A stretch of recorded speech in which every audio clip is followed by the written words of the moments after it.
Touch phone নেই, আমি Facebook না দিলেও অনেকে আমার কাছে বলা বলি করতেছে যে আমার ঘর করে দিছে, বাড়ি করে দিছে, কি ফ্ল্যাট বাড়ি করে দিছে, অনেক টাকা পয়সা দিছে। মূলত ভাই আমি টাকা পয়সাও পাই নাই, ঘর বাড়িও পাইনি। আমি একটা বাচ্চা হারাইছি, তারপরে স্বামীটাও ধরেন থাকতো আমার নাই, বড় মায়েটার একটা খুঁত হয়ে গেছে। আরে মিষ্টি মিষ্টি কথা কয়ে আমার ভিতরে ভালোবাসার লোভ নাই। আমার জীবনটা আমার ডাকাইতে বলার ভুলে হচ্ছে ওই ছেলা। মানে যে 3টে সারা পাইছে আমার কিন্তু অতিরিক্ত ভয় করে ভাই। কেমন আছে আসিয়ার পরিবার? অনেকে তো বলে আসিয়ার পরিবারকে অনেকেই বাড়ি ঘর দিয়েছে, এমনকি অনেকেই অর্থ দিয়েছে। আসলে কি এগুলো সত্য? এটা আজকে আপনাদেরকে দেখানোর চেষ্টা করব। আসিয়ার পরিবারকে আসলে কি তারা ঘর পেয়েছে, বাড়ি ঘর, এমনকি তারা অর্থ পেয়েছে, যেটা সোশ্যাল মিডিয়াতে অনেকেই তোলপাড় করছে। বাস্তবতা কতটুকু সত্য সেটা আজকে আপনাদেরকে জানানোর চেষ্টা করব। এমনকি আসিয়ার বাবার অবস্থা এখন কেমন সেটাও দেখানোর চেষ্টা করব। তাহলে দেরি না করে ভিডিওটি শুরু করা যাক। নিজের চোখে দেখছি যে তিনি যে কতটা অসহায়ভাবে একদিকে অবুঝ শিশু সন্তানটাকে হারিয়েছেন, আরেকদিকে হাজবেন্ডের এই করুণ অবস্থা।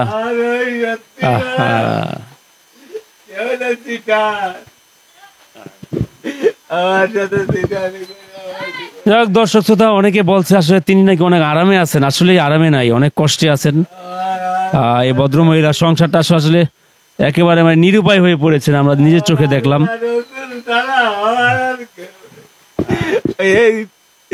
এই জীবনটা আমার ধ্বংস করে নাই করে কান্না করে করে একটু ধীরায় আবার, কিন্তু খাওয়াতে পারিনি তাই।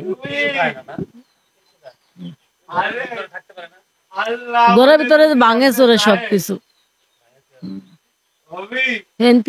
মরার ভয় আছে নাকি, ওই যে তার মা সব সিরিয়াল দেয়।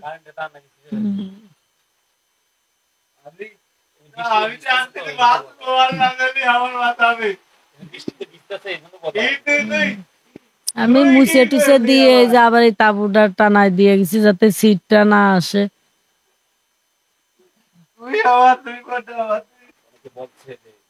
হ্যাঁ, ওইটা ধরেন আমু, অথচ আমার ফোন টাচ ফোন নেই, আমি ফেসবুক না দিলেও অনেকে আমার কাছে বলা বলি করতেছে যে আমার ঘর করে দিছে, বাড়ি করে দিছে, কি ফ্ল্যাট বাড়ি করে দিছে, অনেক টাকা পয়সা দিছে। মূলত ভাই আমি টাকা পয়সাও পাই নাই, ঘর বাড়িও পাইনি। তার ভিতর কি হয়েছে, বিএনপির পক্ষ থেকে আমি 1 লাখ টাকা পাইছি। আর জামাতের হুজুর আমার একটা ছোটখাটো একটা গোয়াল করে দিছে আর একটা গাভী কিনে দিছে, এই আমি পাইছি।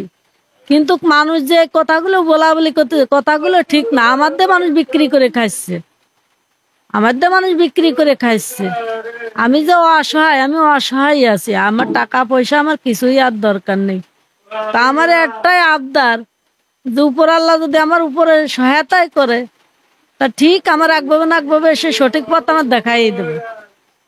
ঠিক আছে, সঠিক পথ আমি চলতে পারবো। আমার যদি ই থাকে তাহলে আমি ঠিকভাবে চলতে পারবো আমার বাচ্চা কাচ্চা নিয়ে। আর ধরেন একটা বিষয় কি, যে আমি কিছুই চাই না, আমি শুধু ওর ফাঁসিটাই চাই। সরকার যাতে ও ছাড়িয়ে দেয় না, আর এই যে ছাড়িয়ে দিবি হয়তো যদি সে ছাড়াও পায় যায় কোনোদিন, কিন্তু এরকম কারো কোল আবার খালি হবি। যেমন এই যে 3টে সারা পাইছে, আমার কিন্তু অতিরিক্ত ভয় করে ভাই। ভয় লাগে আমার, বেশি ভয় লাগে আমার হামিদারে নিয়ে, যে ওর ছেলেরা কোন সময় সে ধরবি, কি করবি, এইটা নিয়ে এলে বেশি ভয়। কারণ আমার স্বামীটাও অসুস্থ, আপনারা তো দেখতেছেন যে 4টে শিকল দিয়ে আমি তারে বাঁধে রাখছি। কত কষ্টের জ্বালা আমি 4টে শিকল দিয়ে আমি বউয়ে বাঁধে রাখছি তারে। কারণ এই ছুট পাইছিল 3 জায়গায় তো মানুষ মারিছে, পাগল ভাইবে, চোর ভাইবে, মারে মারে গিরে গাটটা ফাটা ফাটা বলাইছে। দেই যান আপনারা, তারা ফোন দিয়েছে, আমি তাই সেই যাইতে নিয়ে আইছি। তাহলে আমি কিভাবে শুয়ে আছি? এই আসিয়া মরার পরে তো আমার পরিবারটাই শেষ হয়ে গেছে।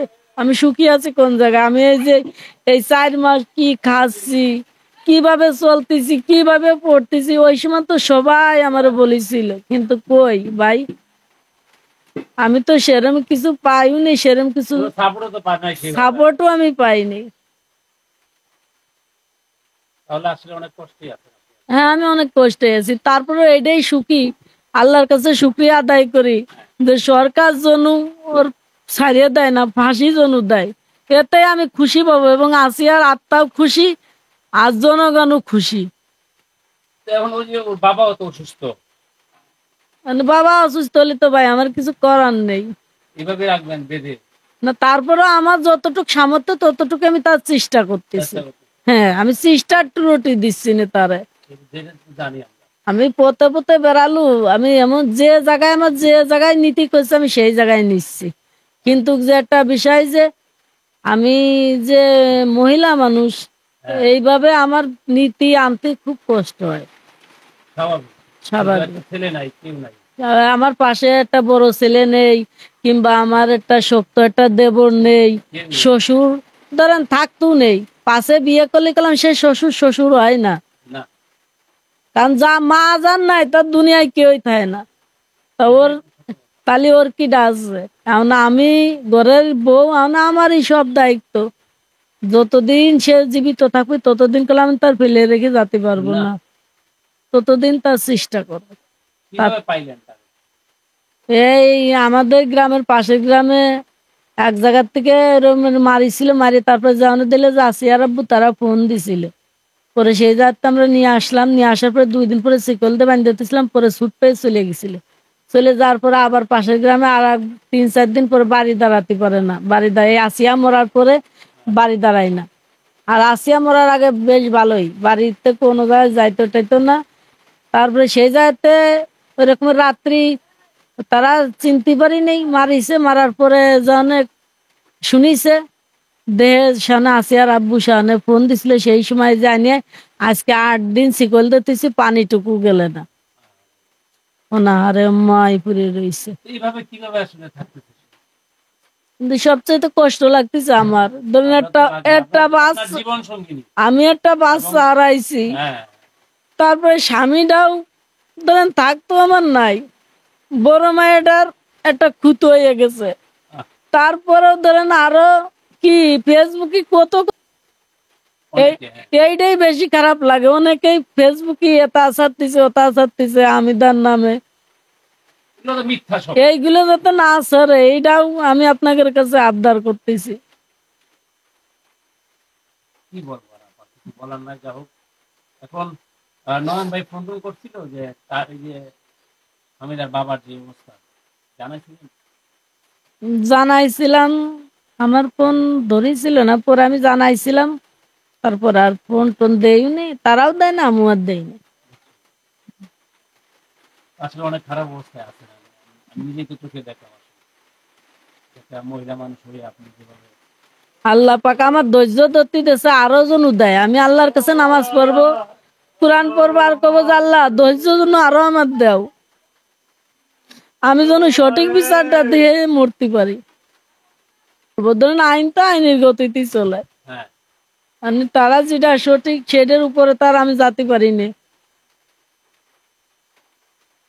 আইন তো আইনের গতি চলবে। তারপর কথা বলছিলেন যে এত দেরি হচ্ছে কেন? না, আমি ওই দিনকে পিপি স্যারের সাথে কথা বলছিলাম, তা সে আমারে বললো যে এই জুলাই মাসে রায় হবে। হাইকোর্ট থেকে? জি।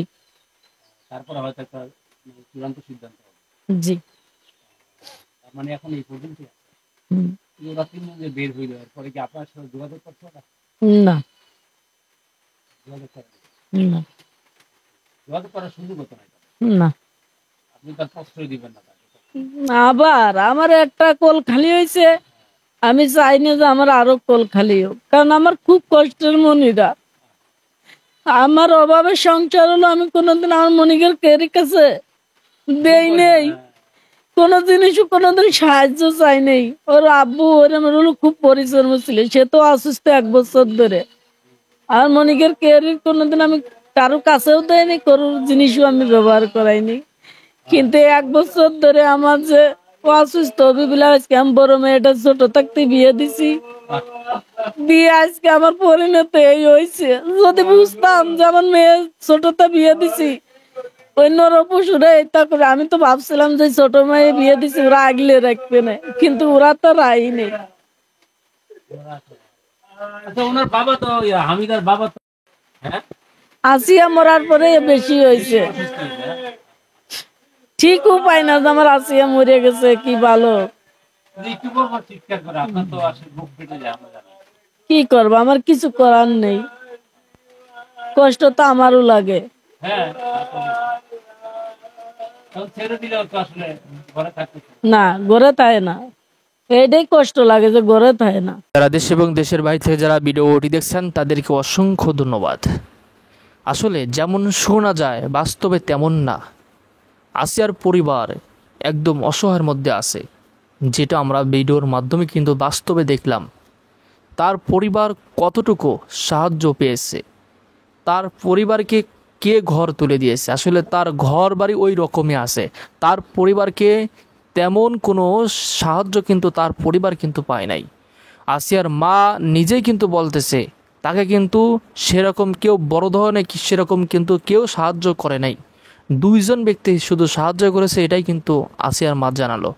আর অনেক সোশ্যাল মিডিয়াতে শোনা যায়, দেখা যায় যে আসিয়ার পরিবারকে ঘর দেওয়া হয়েছে, তার ঘর দেওয়া হয়েছে, আর্থিক অনেক সাহায্য করা হয়েছে। আসলে বাস্তবতা এটা ভিন্ন, বাস্তবের সাথে এটা কিন্তু মিল নাই। আসিয়ার মা এটাই জানালো বিএনপির তারেক রহমান সাহেব তাকে 1 লক্ষ টাকা দিয়েছে, এটা কিন্তু জানালো।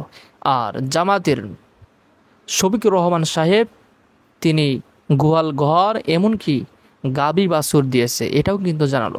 তাছাড়া সেরকম কিন্তু আসিয়ার পরিবার সেরকম অর্থ সাহায্য কিন্তু পান নাই। আসিয়ার পরিবার অনেক অসহায় এবং কষ্টের মধ্যে তারা দিন পার করছে, কারণ তার বাবা গত 1 বছরে অসুস্থ, সে নিজে অসুস্থ, কোনো কাজ করতে পারে না। এমনকি তাকে কিভাবে রেখে দেওয়া হয়েছে আপনারা কিন্তু ভিডিওতে দেখলেন। একমাত্র কর্ম করার মতো আসিয়ার মা ছাড়া আর সে মহিলা মানুষ, সে কী কাজ করতে পারে? সেজন্য আমাদের সবারই কিন্তু উচিত আসিয়ার পরিবারের পাশে দাঁড়ানো। সবাই যদি আমরা চেষ্টা করি তার পরিবারের পাশে দাঁড়াই, তাহলে তারা কিন্তু অনেক ভালো থাকবে, তারা কিন্তু অনেক ভালো থাকবে। আর এরকম পরিবারের পিছনে সবারই কিন্তু আমাদের দায়িত্ব, তাদের পিছনে, তাদের পাশে আমাদের দাঁড়ানো কিন্তু দায়িত্ব। যারা প্রবাসী ভাই আছেন, যারা ভিডিওটি দেখছেন, অবশ্যই আপনারা আসিয়ার পরিবারের পাশে দাঁড়ান। আর যারা আমাদের দেশে যারা আছেন, যারা বড় বড় ব্যবসায়িক, যারা আল্লাহ তাআলা যাদেরকে অর্থ দিয়েছে, অবশ্যই তারা আসিয়ার পরিবারের পাশে দাঁড়ান, তাদেরকে সহযোগিতা করুন, কারণ তাদের পরিবার চলার মতো সেরকম কিন্তু কোনো কিছু নাই।